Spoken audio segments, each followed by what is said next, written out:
Assalamu alaikum students. I hope you are well and fine. My name is Duman Mahmood and I am lecturer in physics in Government Islamic College Kasoor. My qualification is MPhil in Applied Physics from UET Lahore. जैसे कि students आपको screen पर नजर आ रहा होगा, आज हमारा topic जो है वो stationery waves in the air column के हवाले से। स्टेशनरी वेव्स की अगर हम बात करें तो स्टेशनरी वेव्स ज़्यादातर म्यूजिकल इंस्ट्रूमेंट्स में इस्तेमाल होती हैं। अब अगर हम म्यूजिकल इंस्ट्रूमेंट्स को देखें तो हमारे पास यूजुअली म्यूजिकल इंस्ट्रूमेंट दो तरह के हैं, स्ट्रिंग इंस्ट्रूमेंट्स और विंड इंस्ट्रूमेंट्स। जैसे स्ट्रिंग इंस्ट्रूमेंट आपके सामने गिटार है, वो स्ट्रिंग इंस्ट्रूमेंट की एग्जांपल है। विंड इंस्ट्रूमेंट में हमारे पास डिफरेंट किस्म के ऑर्गन पाइप्स आ जाते हैं, बांसुरी आ जाती है, बाजे आ जाते हैं। सो यहाँ पर हमारे पास जैसे आपके सामने लिखा हुआ है कि टाइप्स ऑफ म्यूजिकल इंस्ट्रूमेंट वो दो हैं, एक स्ट्रिंग इंस्ट्रूमेंट और दूसरा विंड इंस्ट्रूमेंट। देखिए इस वक्त हमारा फोकस जो है वो विंड इंस्ट्रूमेंट पे है। विंड इंस्ट्रूमेंट की अगर हम बात करें तो विंड इंस्ट्रूमेंट में हम stationery waves in air column को देखेंगे। देखिए अगर हम म्यूजिकल इंस्ट्रूमेंट के हवाले से देखें तो हमारे पास दो तरह की विंड पाइप होते हैं या एयर कॉलम होते हैं। एक वन एंड ओपन पाइप होता है और एक बोथ एंड ओपन पाइप होता है। यानी एक ऐसा पाइप होता है जिसकी दोनों साइड्स खुली होती हैं और एक ऐसा पाइप होता है जिसकी एक साइड बंद होती है। अच्छा, stationary wave in the air column को पढ़ने से पहले हम सिर्फ और सिर्फ एक ये इंपॉर्टेंट बात है, इसको जहन नशीन कर लीजिएगा। देखें कि हमेशा एट द ओपन एंड हमेशा हमारे पास एंटी नोड बनना है और एट क्लोज एंड हमेशा हमारे पास नोड बनना है। अगर हम ये एक स्टेशनरी वेव को देखें, देखिए ये स्टेशनरी वेव में ये वाले पॉइंट्स जिनमें एम्पलीट्यूड मैक्सिमम होता है इन्हें हम एंटी नोड बोलते हैं, और वो पॉइंट्स जहां पर एम्पलीट्यूड जीरो होता है ये वाला पॉइंट और ये वाला पॉइंट, ये सब क्या कहलाते हैं, ये नोडल पॉइंट्स या नोड्स कहलाते हैं। सो याद रखिएगा हमेशा जब भी स्टेशनरी वेव एयर कॉलम में बननी है तो ओपन एंड पे हमेशा एंटी नोड होना है और क्लोज एंड पे हमेशा नोड होगा। अच्छा स्टूडेंट्स, हम विदाउट एनी डिले अपने मेन टॉपिक की तरफ चलते हैं। देखिए यहाँ पर हमारे पास एक बोथ एंड ओपन पाइप दिखाया गया है। इसमें सिंपलेस्ट सिचुएशन जो है उसको ड्रॉ करके दिखाया गया है। देखिए इसको करने से पहले सॉल्व हम एक बात ध्यान में रखते हैं कि एक नोड से अगले नोड तक का फासला या एक एंटी नोड से अगले एंटी नोड तक का फासला याद रखिएगा लैम्डा बाय 2 होता है। इसी तरह एक नोड से अगले एंटी नोड तक का फासला या एक एंटी नोड का अगले नोड तक का फासला ये लैम्डा बाय 4 होता है। सो ये दो डिस्टेंसेस अगर आपको याद देंगे तो आपके लिए बहुत आसान हो जाएगा। देखिए आपके सामने जो सिचुएशन है फंडामेंटल लूप की बोथ एंड ओपन पाइप में वो ये है। देखिए सबसे सिंपलेस्ट सिचुएशन ये हो सकती है, कोई लूप भी कंप्लीट नहीं हो रहा लेकिन छोटे से छोटे अगर आप कम से कम वैल्यू बनाएं स्टेशनरी वेव की तो वो इतनी होनी चाहिए। आपको पता है ओपन एंड पे हमेशा एंटी नोड बनने हैं। सो यहाँ पर देखें ओपन एंड पे एंटी नोड है और देखें अब अगर हम गौर करें तो ये बेसिकली क्या है, एक एंटी नोड से अगले एंटी नोड तक का फासला है जो कि L is equal to lambda by 2 है। यहाँ से अगर हम लैम्डा की वैल्यू निकालें तो लैम्डा इज इक्वल टू 12 आ जाएगा। अब v is equal to f lambda होने से क्या हो जाएगा, f is equal to v over 12 हो जाएगा। असल में क्या किया गया, v is equal to f lambda हो जाएगा, f is equal to v by lambda हो जाएगा। लैम्डा की वैल्यू जो हमने ये निकाली है इसको हम पुट कर देंगे तो हमारे पास फ्रीक्वेंसी फंडामेंटल आ जाएगी f1 is equal to v over 12। सो हम ये कह सकते हैं बोथ एंड ओपन पाइप में फंडामेंटल फ्रीक्वेंसी होती है v ओवर 12। जी स्टूडेंट्स, अब देखें हमने पहले सबसे सिंपलेस्ट सिचुएशन देखी थी, अब हम क्या करते हैं जी, अब हम स्टेशनरी वेव का जो नेक्स्ट पॉसिबल स्टेप हो सकता है वो हमने ड्रॉ किया हुआ है। सेकेंड लूप की बात हो रही है। सेकेंड लूप को हम सेकेंड रेजोनेंट भी कहते हैं, सेकेंड हार्मोनिक भी कहेंगे यहाँ पर, और फर्स्ट ओवरटोन कहलाएंगे। फर्स्ट ओवरटोन का मतलब है कि हमारे पास फंडामेंटल के बाद जो पहली फ्रीक्वेंसी आती है वो हमारे पास ओवरटोन होती है। अब अगर हम गौर करें, देखिए मैंने आपको कहा था ओपन एंड पे हमेशा हमारे पास एंटी नोड बनने हैं, तो यहाँ पर बिल्कुल सिचुएशन ठीक है। अब एक हमने क्या किया, थोड़े से एक स्टेप को ऐड कर लिया। ये अगर आप गौर करें तो हमने क्या किया, हमने इस हिस्से को ऐड कर लिया। देखिए नेक्स्ट सिचुएशन यही हो सकती है, इसके अलावा और कुछ नहीं हो सकती। अब अगर हम गौर करें, देखें एक एंटी नोड से अगले एंटी नोड तक का फासला लैम्डा बाय 2 और इस एंटी नोड से अगले एंटी नोड तक का फासला भी लैम्डा बाय 2। अगर हम गौर करें तो यहां से L is equal to lambda आ जाएगा। इस अब फिर वही वाली बात करेंगे, V is equal to f lambda होता है, तो F इज इक्वल टू क्या हो जाएगा, V ओवर लैम्डा। यहाँ पर वैल्यू पुट करेंगे तो हमारे पास क्या आ जाएगी, V ओवर L। अब देखिए यहाँ पर 2 से मल्टीप्लाई भी कर दिया और 2 से डिवाइड भी कर दिया। जब हम इसको 2 से डिवाइड करेंगे तो देखें ये हमारे पास ये वाली जो वैल्यू है ये f1 की वैल्यू आ गई। तो हमारे पास यहाँ से f2 की वैल्यू आ गई है 2f1। So keep it in your mind. देखें हमारे पास जो f1 था वो कितना था v/2l, और f2 हमारे पास क्या आ गया है 2 × v/2l, या फिर हम इसे कह सकते हैं f2 = 2f1।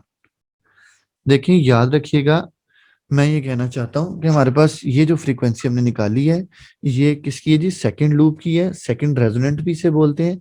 लेकिन याद रखिए जी, अब हमने उससे नेक्स्ट सिचुएशन को ड्रॉ किया है। देखिए नेक्स्ट सिचुएशन को अगर ड्रॉ करें तो पहले एक हमने ऐड किया था लूप, अब हमने ये देखें ये एक और बढ़ा दी।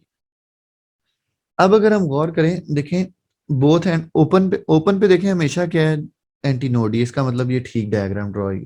यहाँ से लेकर यहाँ तक एक λ/2, यहाँ से यहाँ तक एक और λ/2, फिर यहाँ से यहाँ तक एक और λ/2, आधा λ/2, आधा λ/2, आधा λ/2, यानी इसका मतलब ये 1.5 λ/2 हो गया या 3/2 λ/2 हो गया। तो ये वाली वैल्यू आ गई। इसको पुट करें, lambda is equal to lambda की वैल्यू निकाल लें, उसके बाद v is equal to f lambda में f इज इक्वल टू क्या हो जाएगा v/λ। इस वैल्यू को आप सॉल्व करके निकाल लेंगे तो f3 हमारे पास आ जाएगा जो कि 3f1 होगा। ये बेसिकली क्या है, देखें ये थर्ड लूप है, थर्ड रेजोनेंट है, लेकिन ओवरटोन सेकंड आई है। अब देखें हमने 3 तक कर लिया है, आगे हम इसको समराइज करते हैं इसकी बेस पे। देखिए इसको समराइज करना बड़ा आसान है। देखिए हमारे पास जो पहले वाली फ्रीक्वेंसी आई थी फंडामेंटल फ्रीक्वेंसी फर्स्ट लूप की फर्स्ट हार्मोनिक की, वो थी f1 is equal to v/2l, f2 is equal to 2f1, यानी सेकंड लूप की फ्रीक्वेंसी थी, सेकंड फ्रीक्वेंसी भी से बोलते हैं, सेकंड हार्मोनिक है लेकिन फर्स्ट ओवरटोन है, keep it in your mind. Third frequency है 3f1, थर्ड हार्मोनिक है, सेकंड ओवरटोन कहलाएगी। और fn इसी तरह क्या हो जाएगा nf1, nth frequency, nth loop और nth हार्मोनिक होगा n-1/2, यानी एक कम होगी। देखें ओवरटोन थर्ड फ्रीक्वेंसी में सेकंड ओवरटोन आई है, सो इसी तरह nth में n-1 होगी। n यहाँ पर नंबर ऑफ हार्मोनिक्स को शो कर रहा है। देखें अगर मैं ये कहूँ f3 में 3f1 है तो इसका मतलब ये थर्ड हार्मोनिक है। fn में nf1 है, n से मुराद यहाँ पर बेसिकली हार्मोनिक्स है।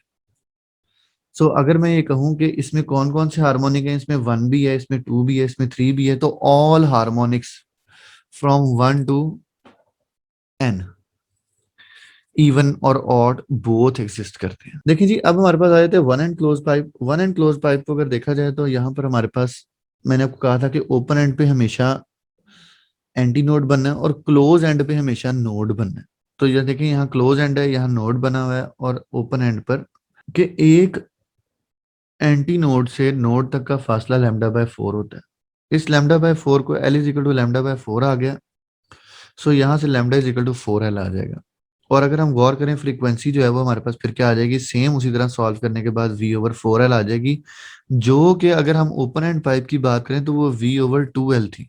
यानी इसका मतलब ये हुआ कि बोथ एंड ओपन पाइप में फ्रीक्वेंसी जो है वो डबल होती है। देखिए ये हाफ है ना, उससे 4L नीचे और यहाँ 2L है, सो ये वाली फ्रीक्वेंसी जो है ये डबल है। So keep it in your mind, याद रखिएगा क्लोज एंड पाइप में हमारे पास फंडामेंटल फ्रीक्वेंसी को अगर चेक कर लें तो वो हाफ होती है बोथ एंड ओपन पाइप का। अब अगर हम गौर करें, देखिए हमने नेक्स्ट जो स्टेज उसको ड्रॉ किया है, लूप एक ऐड कर दी है। सेकंड लूप की बात करें, सेकंड रेजोनेंट की बात करें, लेकिन याद रखिएगा फर्स्ट ओवरटोन आएगी। और अगर गौर करें तो देखें यहाँ पर n की वैल्यू जो है वो 3 आ रही है। अगर हम n की वैल्यू को देखें तो हमने जैसे पहले कह दिया कि n की वैल्यू जो है वो हार्मोनिक को रिप्रेजेंट करती है, इसलिए मैंने यहाँ पर थर्ड हार्मोनिक लिखा हुआ है। देखिए इसको मैथमेटिकली देखते हैं, यहाँ पर से यहाँ तक का फासला हो गया λ/2, और एंटी नोड से नोड तक का फासला हो गया λ/4। इन दोनों को ऐड कर लेंगे तो L इज इक्वल टू हमारे पास आ जाएगा 3/4। बेसिकली क्या किया हुआ है, L is equal to λ/2 plus λ/4। इसको आप सॉल्व कर लेंगे तो आपके पास 3/4 लैम्डा आ जाएगा। इसको पुट करेंगे इन्हीं इक्वेशंस में तो हमारे पास f3 इज इक्वल टू आ जाएगा। देखिए या गौर करें सेकेंड लूप में हमारे पास जो इक्वेशन आई है वो क्या आई है, 3f1 आई है। यानी इसका मतलब ये हुआ, अगर हम n की वैल्यू देखें तो यहाँ पर जो हार्मोनिक शो कर रही होती है, तो यहाँ पर थर्ड हार्मोनिक आया, सेकंड हार्मोनिक नहीं आया।